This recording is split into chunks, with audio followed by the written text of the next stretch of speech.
Hey everyone, and welcome to today's Explainer. I am so thrilled you're joining me because today we are taking on a topic that is, well, literally everywhere, yet somehow still profoundly misunderstood by so many. We're exploring the foundations of intelligence, specifically navigating the AI landscape. My goal for you today is actually pretty simple, but it's powerful. We are going to bring absolute clarity to what is often a really confusing landscape. If you're a business leader, a decision maker, or really just a focused learner trying to understand where technology is actually heading, you are absolutely in the right place. We're going to strip away the noise and look at the fundamental building blocks to see what's really going on in the world of artificial intelligence.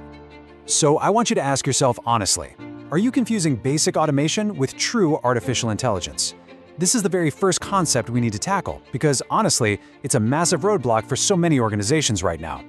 Did you know that a recent industry review found a staggering percentage of so-called AI startups are actually just running basic rule-based scripts behind the scenes?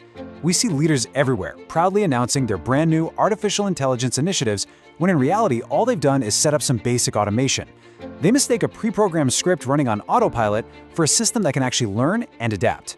It's a widespread problem, and failing to understand this distinction can cost companies serious time, resources, and strategic advantage. Okay, let's dive into this. Here is our roadmap for today. 1. Automation versus true AI. 2. Core categories of true AI. 3. Real-world industry applications. And 4. Separating hype from opportunity. Let's start right off with Section 1, Automation versus True AI. Building clarity right here is where the journey truly begins. So let's break down exactly how these two concepts differ mechanically. You see, automation is really just about giving a machine a set of super rigid instructions to perform a repetitive task. Think of it like a robotic arm in a factory, right? It's programmed to move a box from point A to point B, and it'll do it perfectly a million times over. But if someone accidentally moves that box just 1 inch to the left, the robot completely fails. It just grabs at empty air, because it only knows the exact specific coordinates it was given. It does exactly what you tell it to do. Actually, it only does what you tell it to do. Nothing more, nothing less. True artificial intelligence, however, operates with a feedback loop. If an AI-driven robotic arm goes to grab a box and misses, it processes that information. It uses sensors to realize the box moved, and it dynamically adjusts its own arm to grab it. It adapts without a human ever having to sit down and type out new code. So many leaders mistakenly buy into the hype of a new software product because they fail to understand this. They pay top dollar for a system that can adapt, but they only get a rigid robotic arm.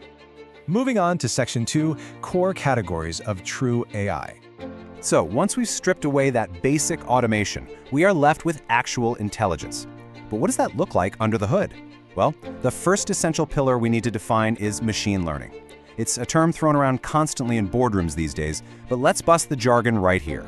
Instead of writing those rigid if-then rules for a computer to follow, machine learning relies on neural networks and complex mathematical weights. You don't program the computer to know what a cat is by describing, pointy ears and whiskers. Instead, you feed it a million pictures of a cat, and it learns the statistical probability of what a cat looks like based on patterns of pixels. It builds its own internal logic. It's the engine that drives so much of the modern technological landscape, taking raw data, finding the hidden connections, and turning that raw information into learned, adaptable experience. Next up, we have natural language processing, or NLP.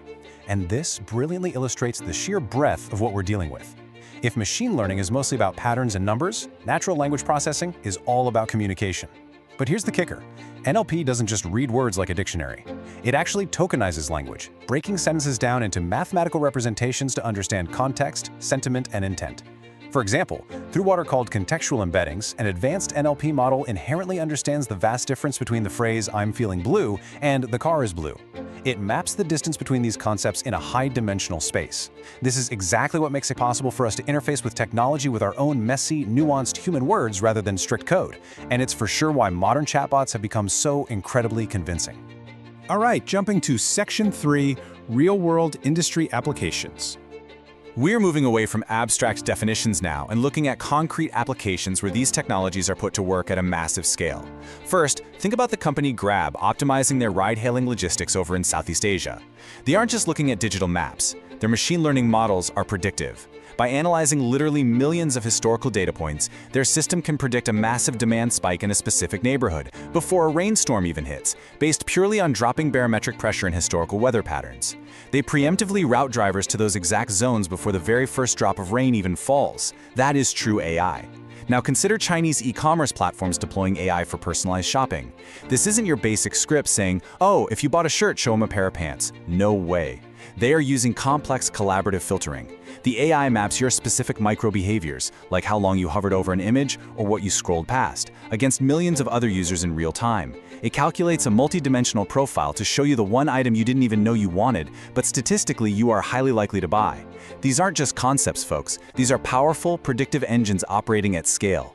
Which brings us to our final stop, Section 4, separating hype from opportunity. So the absolutely crucial point is this. You must grasp both the true capabilities and the severe limitations of artificial intelligence. It is so easy to focus only on the amazing things AI can theoretically do. But remember, AI is not magic, it's math, and it has very real boundaries. For one, it requires massive amounts of pristine, high-quality data to function. Feed it garbage and it will confidently output garbage.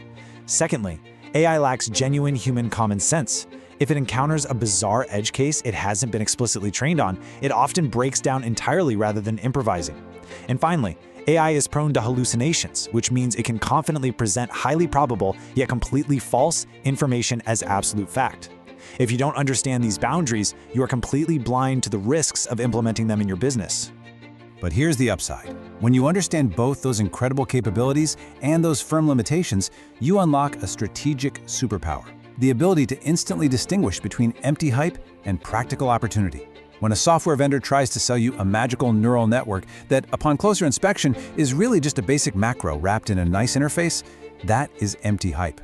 Practical opportunity, on the other hand, is finding tangible business value. It's tying specific technical capabilities, like using machine learning for demand forecasting or natural language processing for automated customer routing, directly to your core KPIs.